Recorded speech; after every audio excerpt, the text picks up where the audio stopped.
Hello everyone, Trisha, it's me, Jenny. It's time for another Not Naked video response to Trisha Hershberger's series Naked Truth, where we talk as candidly and truthfully as possible. Subject of choosing straight out the shower, no makeup, wet hair, first take, one take, so on and so forth. Most people choose to do it naked. I choose not to, but either way, it's not a sex time thing. It's a tool for the blogger to be vulnerable and honest. And today I'm wearing my Dungeon Mistress shirt. I'm not going to show you the back of it, which says Dungeon Mistress in big letters, but there we go. So this is going to be, like, I'm going to have to talk really fast because I've already tried doing, total honesty, I've tried doing one shot already and I talk too much and I ran out of space and I don't have a whole lot of space on my phone. So I'm going to talk really fast and there we go. So when I design a character, I'm not going to do what Trisha did and get you guys to design my character because I don't have a campaign coming up, so there's no point. But when it comes to designing a character, there's a couple of rules I like to follow that are really interesting to me. So one of the things I try and do is I try and mix up the class and race ratio. I've never actually played the same race in the same class ever. I've played a elf cleric, a gnome bard, a halfling bard, and a tiefling bard, and those are all for short campaigns, or one of them died. My tiefling bard died in the first session, so it was replaced with the halfling bard. It was an all bard party, that was the pitch that I played for. I've played a warrior half elf. I've played my character Tisa. She was a rogue, she was a ranger, and then in one campaign I ranger druided her, and with the current campaign, which is the better campaign, I feel like had a more play with the character. She stayed as a ranger the whole way through. I played a elf cleric. I've played a Furborg barbarian. I played a half orc cleric, a dragonborn cleric, a human wizard, a what classes am I missing?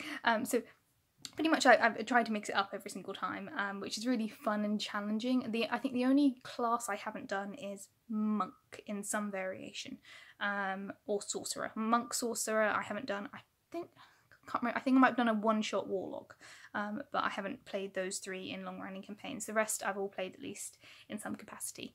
And then the other thing I try and do is I try and like flip-flop different sides of my personality.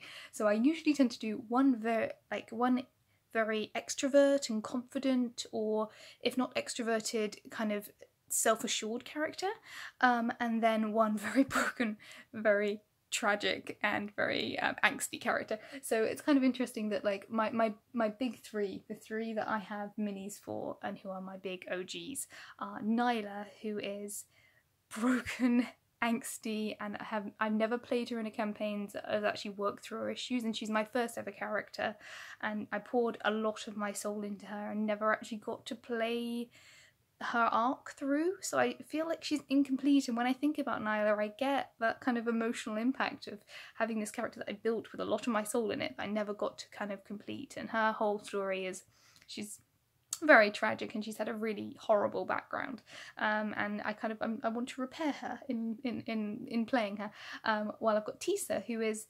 Nyla was very broken and very introverted. She was very timid and scared of the world and scared of everyone she met, and lived on the outskirts and had to force herself into a party in order to survive, while Tisa is kind of the opposite, where she's also very broken. She's come from a very tragic background, but then she's very extroverted, hiding a layer of introversion, where she's very, like, on the surface she's very sexy and cool, and she has lots of like wild casual sex and does lots of robbery and does like has a lot of confidence on the top, but underneath has got a lot of crippling self-esteem issues. And I got to play her character through this arc, and she discovered that she has family that she loves and things who loved her that she didn't know about, and like a lot of the stuff that kind of was broken inside her actually got repaired in a really like natural way. And it's one of like the best campaign I think I've ever had, and one of the best character progressions I've ever had. So points to my DM Tim, because Tisa's journey was amazing and I love that character. And I feel like even though I would love to play her at some point, I feel like go if I ever do play her again, it will be going forward from this point, in the same world. I don't think I can break her out for a one shot in a different world, because she's now bound to that story. She's developed through that story. And my other OG, my current character, Lee Yorker, I love her so much.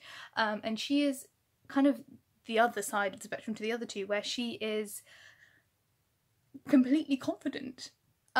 She's incredibly ugly. She's incredibly ugly. She's not sexy, but she's so self-assured. She's so kind of naively self-aware. She knows exactly where she is in the world. She knows that everyone is good in the world and everyone is lovely, and you should be kind to everyone at all times, because that's just how you ought to be. And if you have a bad day, you have a bad day, and that's just one of those things that you have to get through, because you all have a sunshine inside you, and you're all beautiful on the inside, so you're beautiful on the outside. And she loves animals, and she's so nice to have in my brain. Like, she makes me happy.